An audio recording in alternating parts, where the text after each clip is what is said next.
গতকালকে সংসদে একজন বক্তব্য দিয়েছেন রংপুরের এটিএম আজহারুল ইসলাম।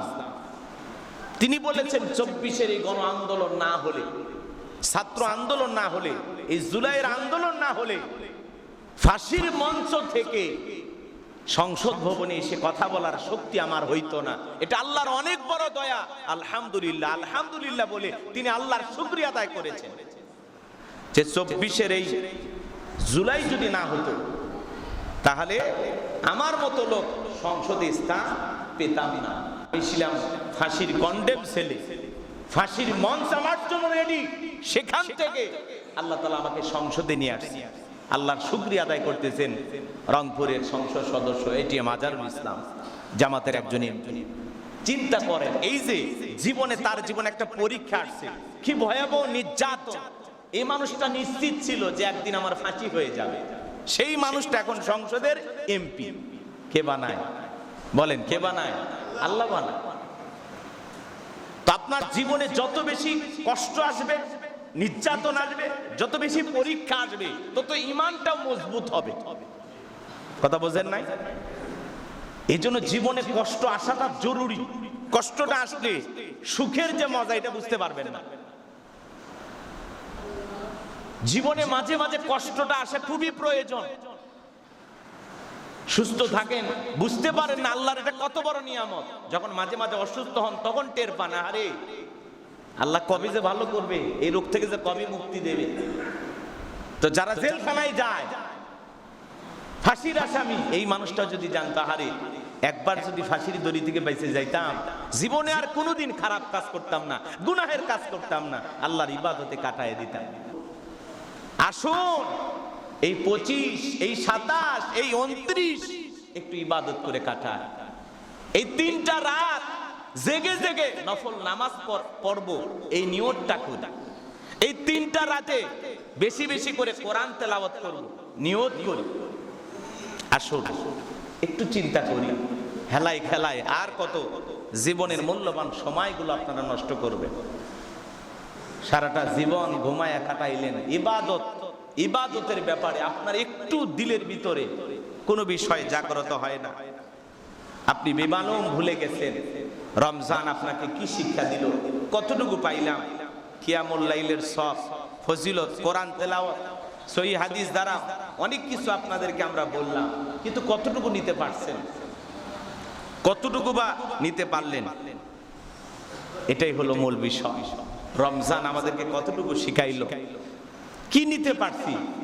এখন আমরা এই 5-6 দিন চলে গেলে আমরা হিসাব করব, ঈদটা কবে হবে, সৌদি আরবে কবে ঈদ হয়, এই টেনশনে আমার কেটে যাবে। আমার তো লাইলাতুল কদর নিয়ে মাথা ব্যথা ছিল না, আমার ইতিকাফ নিয়ে টেনশন ছিল না, আমি আমার জীবনে আমল নিয়ে কখনো টেনশন করি না। কিন্তু এই ছোট্ট জিন্দেগিতে কতটুকু আমল করেছি, কতটুকু বা করতে পারলাম? গভীর মনোযোগ দিয়ে কথাগুলো শুনবেন। এই পৃথিবীর জমিনে আল্লাহ রাব্বুল আলামিন তার এমন এমন নেককার বান্দাদেরকে পাঠিয়েছেন, যারা রাতের বেলায় না ঘুমায় সারা রাত ইবাদত করে কাটায় দিছে, আল্লাহর গোলামি করে কাটায় দিছে। এমনও পৃথিবীতে আল্লাহওয়ালা ছিল 12 বছর সারা রাত ঘুমাই নাই, 14 বছর ঘুমাই নাই।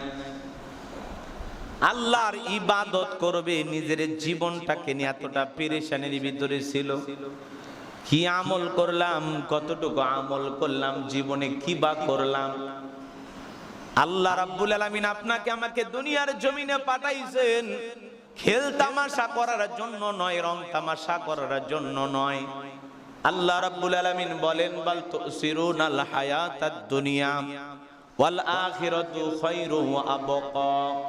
তোমরা দুনিয়ার জীবনকে ক্ষণস্থায়ী জিন্দেগিতে প্রাধান্য দিচ্ছ, মনে করতেছো দুনিয়ার আরামায় সুখ বিলাসিতা এটাই আমার কাছে আসল মজা, এটাই মনে হয় আসল সুখ, এটাই মনে হয় দুনিয়ার সবচাইতে বড় পাওয়া।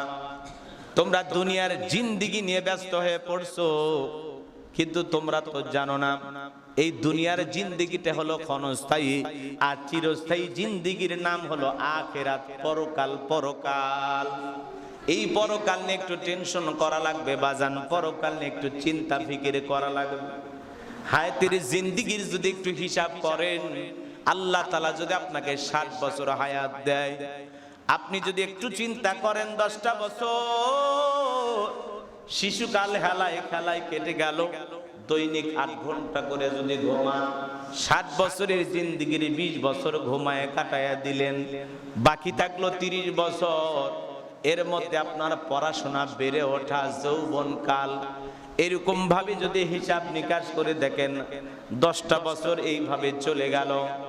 আর একটা বার যদি হিসাব করেন খাওয়া দাওয়া, আরামায়েশ, গোসল, গল্প গোজাবে, এইভাবে দৈনিক যদি 4 ঘন্টা কাটায়া দেন, হায়াতের জিন্দেগি থেকে আরো 10 বছর কেটে গেল। এইভাবে হিসাব করলে করলে একটু চিন্তা ফিকির করলে, বিবেকের দরজায় ধাক্কা দিয়ে একটু নাড়া দিলে, চিন্তা করে দেখেন 50টা বছর আপনার হায়াতের জিন্দেগির এইভাবে কেটে গেল, বাকি থাকলো 10 বছর। এই 10 বছরের মধ্যে এমন আল্লাহর কোন বান্দা আছেন যে বলতে পারবেন হুজুর 10 বছরে একটা দিন আমার এক ওয়াক্ত নামাজ কাজা হয় নাই, 10 বছরের একটা দিন আমার একটা রোজা কাজা হয় নাই, 10 বছরের একটা দিন আমার দানবিহীন কাটে নাই, 10টা বছরে একটা দিন আল্লাহর জিকির ছাড়া আমি কাটাই নাই, 10টা বছরের একটা দিন আমি কোরআন তেলাওয়াত ছাড়া কাটাই নাই, 10টা বছরের একটা দিন আমি তাহাজ্জুদ ছাড়া কাটাই নাই, 10টা বছরের একটা দিন আমি নেক আমল ছাড়া কাটাই নাই। এরকম কোন বান্দা কি হাত তুলে বলতে পারবেন যে 10টা বছর আমি সঠিকভাবে সব ইবাদত করেছি? বলা যাবে? এরকম শক্তি সাহস আমাদের আছে?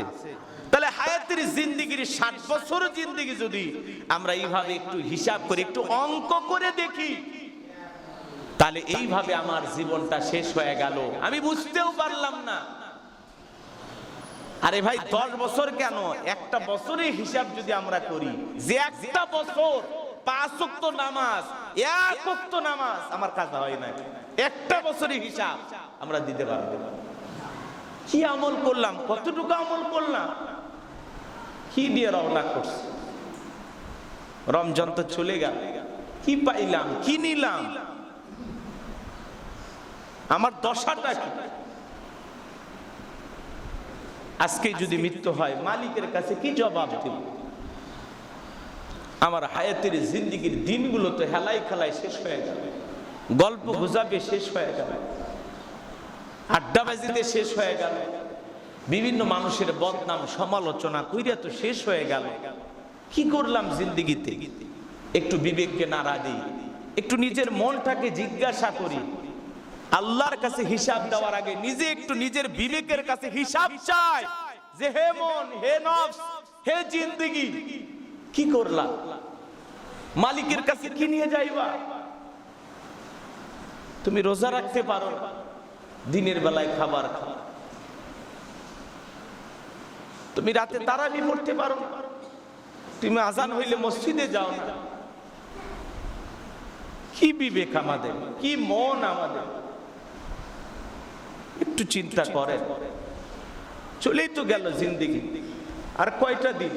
কত যুবক মারা যাইতেছে, কত শিশু মারা যাইতেছে, আপনি আমি থাকবো না, দাদা চলে গেছে, বাবা চলে গেছে, আপনাকে আমাকে একদিন যেতে হবে।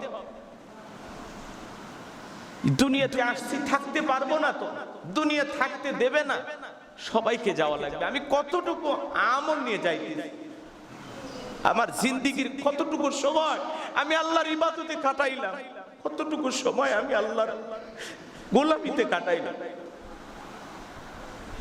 জিন্দেগিতে এমন কোন সিজদা কি আমি দিয়েছি যে সিজদায় আমি আমার মালিকের কাছে কবুল হইতে পারে? জিন্দেগিতে এমন কোন আমল করছি যে আমলের মাধ্যমে আমার মালিক আমাকে ক্ষমা করতে পারে?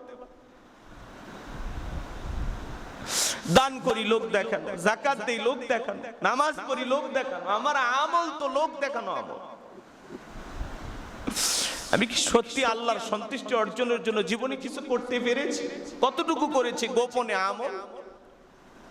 আমার জিন্দেগিতে আমি যদি তালাশ করি, পুরোটা জিন্দেগি গুনাহ করে কাটাইলাম, অন্যায় করে কাটাইলাম, বেনামাজি থেকে কাটাইলাম, বেরোজাদার থেকে কাটাইলাম, আমি আমার মালিককে সন্তুষ্ট করতে পারি নাই, আমি আমার মালিকের দাসত্ব গোলামি সঠিকভাবে করতে পারি নাই।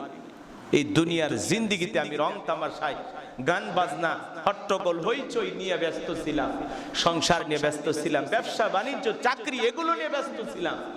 আমি আমার মালিক, আমার রব, তার গোলামি তো আমি ব্যস্ত ছিলাম।